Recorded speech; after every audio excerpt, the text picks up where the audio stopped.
Alors ce soir, ce conseil municipal, le mardi 18 octobre, on aborde à peu près 22 points. Le premier point, ça a été l'installation d'une nouvelle conseillère municipale en lieu et place d'un conseiller municipal qui est décédé au mois d'août. Donc en l'occurrence, Madame Léone Fortuné a été installée dans ses fonctions. Ensuite, nous allons aborder également des points sur la décision modificative numéro 3 à notre budget pour rajouter dans le budget un certain nombre de subventions que nous avons obtenues. Nous allons aborder également la situation post-Fiona, donc tous les travaux, tous les dépenses que nous allons devoir engager.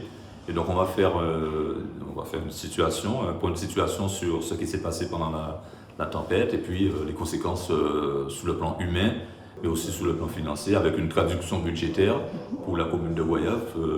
Ce sera également abordé dans ce conseil municipal. Nous parlerons également de la délégation des élus pour le congrès des maires de France et puis les subventions aux associations. Nous allons aussi modifier les plans de financement dans le cadre de notre politique d'inclusion numérique. Également un plan de financement sur des mesures Covid que nous avons mis en place et qui ont été financées pour une partie par l'État. Donc modification de ce plan de financement. Et donc voilà les principaux points qui auront été abordés ce soir dans ce conseil municipal. Parlons justement social avec vous. Post-Fiona a dû beaucoup solliciter votre service, j'imagine? Oui, dès le samedi après la tempête, nous avons été sur le terrain. Ce service d'action sociale et de solidarité, bien sûr, au travers du CCAS notamment, a dû tout de suite se mettre en action et surtout a pu réussir ces actions grâce aux nombreux bénévoles qui s'y sont associés. Quelles actions ont été mises en place justement? Eh bien, il faut savoir que nous avons eu dès 6 heures au cours de la nuit des personnes qui ont dû quitter leur logement. Donc la première action à mener, c'était de les loger. Nous les avons logés au sein d'une école, de l'école François-Auguste. Et par la suite, il a fallu les prendre en charge totalement. Donc, je commencerai par ce petit groupe de personnes, à peu près 33 personnes, qui se sont retrouvées dans cette école en hébergement d'urgence. Donc, ils ont tout perdu. C'est le logement, donc c'est la nourriture, sont les vêtements, les produits de base pour se laver.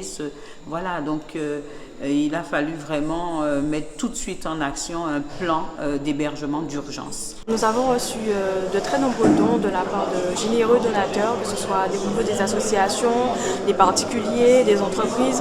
On a reçu vraiment énormément de dons, ce qui nous a permis de répartir les fournitures scolaires au niveau des écoles, puis les directeurs et les directrices ont pu faire une distribution auprès des élèves sinistrés de la ville. Intéressons-nous au point concernant post-Fiona.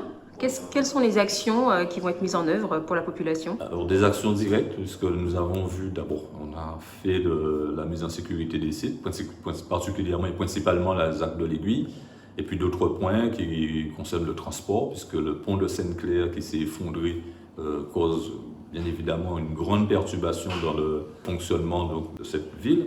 Et donc mesures de transport scolaire, mesures de transport public de voyageurs, sécurité de la route qui devient une route de délestage avec une plus forte fréquentation.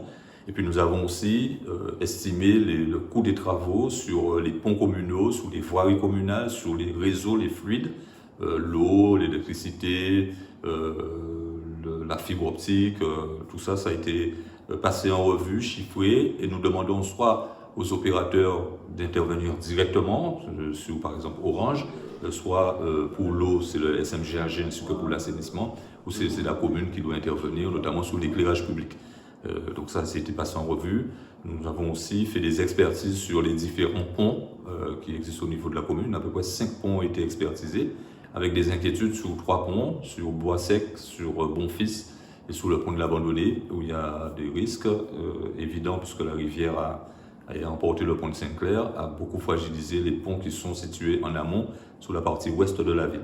Donc les travaux devraient débuter dès lors que nous aurons fini toutes les expertises et que nous aurons mis en place un plan de financement que nous présenterons, je l'espère, très rapidement au conseil municipal.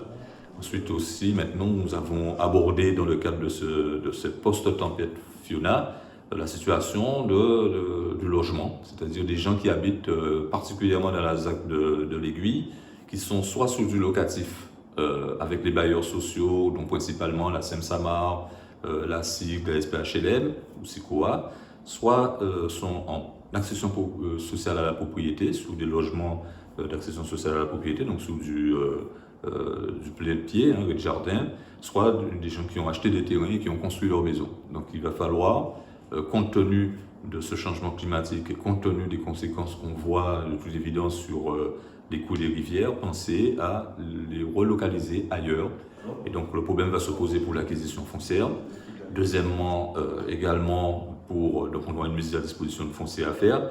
Deuxièmement, pour l'indemnisation éventuelle de ces personnes qui ont acheté ou construit leur maison et qu'il va falloir détruire. Et donc voir comment il peut y avoir un accompagnement de l'État ou d'autres collectivités à ce niveau-là. Sur une première approche, on a estimé autour de 120 millions d'euros le coût qu'il faudra engager pour assurer une relocalisation de la population sur des terres qui pourraient éventuellement se situer sous Sainte-Claire, peut-être sur Bois-Sec, peut-être sur La Rose. Donc on est en train de chercher et quitte à utiliser le pouvoir du maire en termes de loi de préemption lorsqu'il y aura des terrains avec une superficie suffisamment importante qui seraient mis en vente. Et à ce moment-là, soit on demanderait aux propriétaires de faire l'effort de nous vendre, et s'ils ne veulent pas, donc à ce moment-là, on engagerait des procédures d'utilité publique.